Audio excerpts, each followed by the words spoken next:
Being here in Atlanta is a little bit like coming home. This is where I started my career as a journalist. I remember very, very clearly coming down in September of 1983 and getting a job on what was then called the foreign desk because I was foreign.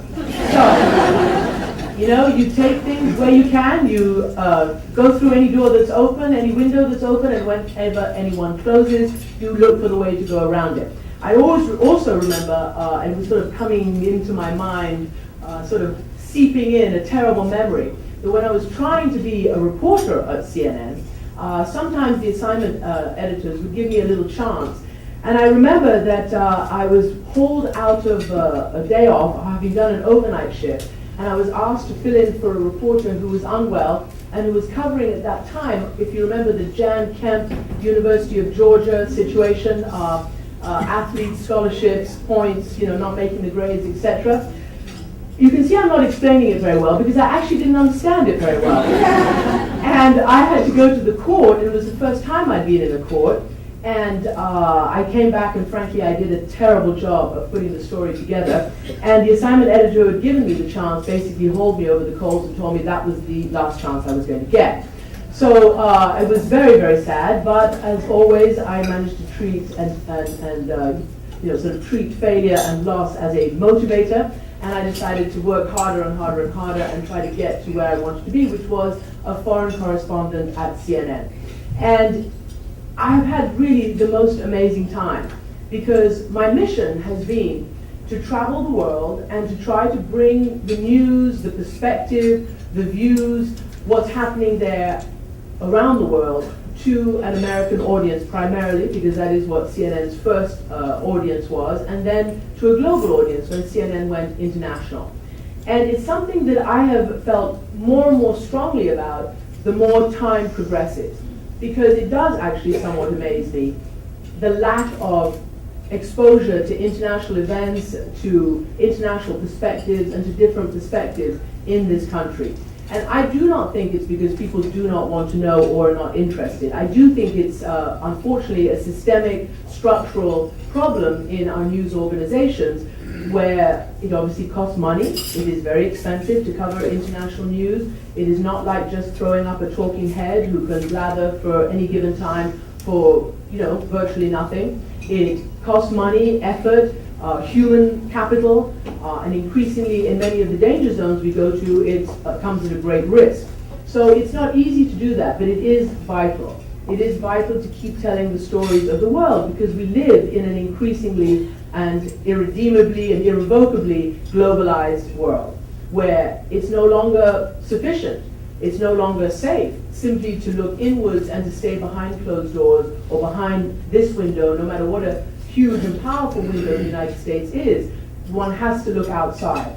And even if you take it at the level of education, I was stunned to read and to hear reports recently that some of the most prestigious and many other universities here in the United States are opening branches around the world, whether it's in Southeast Asia, whether it's in the Middle East, from countries, whether they're allies or emerging allies, not really adversaries, but certainly in many countries which the United States has direct ties with, branches of significant and important American universities are opening, and they are being, you know, there's a huge amount of demand for the places there. The statistic that I read the other day, 57% of the world's physicists work in countries that are not their own. In other words, work abroad somehow. These are amazing statistics, and they show starkly the globalized marketplace of ideas. You know, we might think that, okay, maybe not this week or last week, but 2 or 3 weeks ago, that why do we need to talk about Greece or the economic meltdown in Greece? Why do we need to talk about that here in the United States? Well, the reason we need to talk about it is because in today's world, what happens in Greece will somehow affect what happens in Atlanta, in New York, and San Francisco, and in the middle of this country. And it's happening right now. Therefore, we, who are on the front lines of information gathering, have to be there simply to open a window, to provide information, not to politicize our facts, not to politicize our reporting, not to report within any ideological parameters, but to report the facts, no matter what they are, without fear or favor, and to give people an idea of what's going on in the world so that they can make their own informed decisions, not just about their own lives, but about their careers, about their worldviews, about their retirement, about whatever it may be. And so I'm consistently devoted to this mission. And it is a difficult one, frankly. At CNN, we were very lucky because Ted Turner started CNN with this amazing vision. Many of you might know that he started it 30 years ago. June 1st, 1980 is when CNN opened its satellite for broadcast. We started at Techwood, which was a former country house, country club just up the road. And there was this amazing satellite garden, which I'll never forget, which is just these huge, monstrous pieces of technology that signified broadcasting to the world and downloading and receiving from the world. We became an indispensable tool, I would say, for people in their personal lives and in their public lives. We became something that had never existed before. We broke the barriers of, let's say, the franchise of three networks who were the only ones who had the right and the broadcast ability to put this news around, and CNN democratized information, first here in the United States and then overseas. In 1985, Ted Turner took this project overseas and, as I say, truly democratized information, because in many of the countries that CNN was broadcast, there was basically just state-run information, state-controlled information, whether it was on their news agencies, their television stations, their newspapers, whatever it might be. It was by and large state-run propaganda.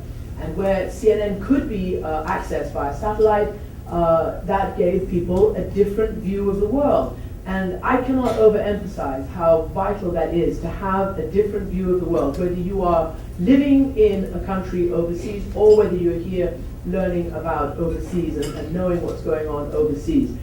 Why did I decide after 27 years to take this opportunity to move on? Well, in my heart, I haven't left. In my heart, I'm on a great big assignment that I started at CNN, and I'm going to continue it elsewhere.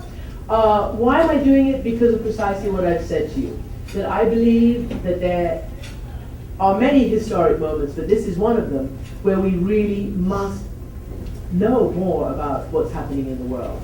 Whether it's Greece, whether it's about the environment, whether it's about the health debate, whatever it might be, and the obvious questions of war, terrorism, security, and all the others. I do strongly believe that if I have the opportunity to try for the next several years to widen a national debate, I couldn't say no. I believe in trying to make foreign less foreign for an American audience, in trying to explore the nexus between foreign and domestic policy, which really does exist, even though we don't focus on it so much. And that's the reason I'm trying to do it, to bring a little of the world into America, and to hopefully broaden not just perspectives, but to not to teach anything, but to give information. Because let's just take the healthcare debate.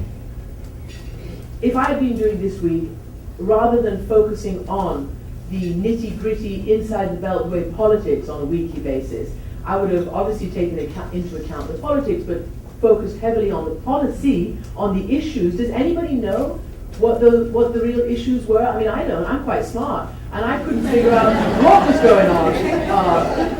What's the policy? What are the issues? What are the implications? What does it really mean? What does it mean to each individual? So I would have focused on that, but I also would have said, okay, look at what's happening in your neighbor Canada to the north. Look at what they're doing in London. Look at what they're doing in Scandinavia. Look at what they're doing elsewhere. Some of it works, some of it doesn't. But let's look. Let's all have a look and see what's happening. They can learn from us, we can learn from them, and it's a great big global conversation.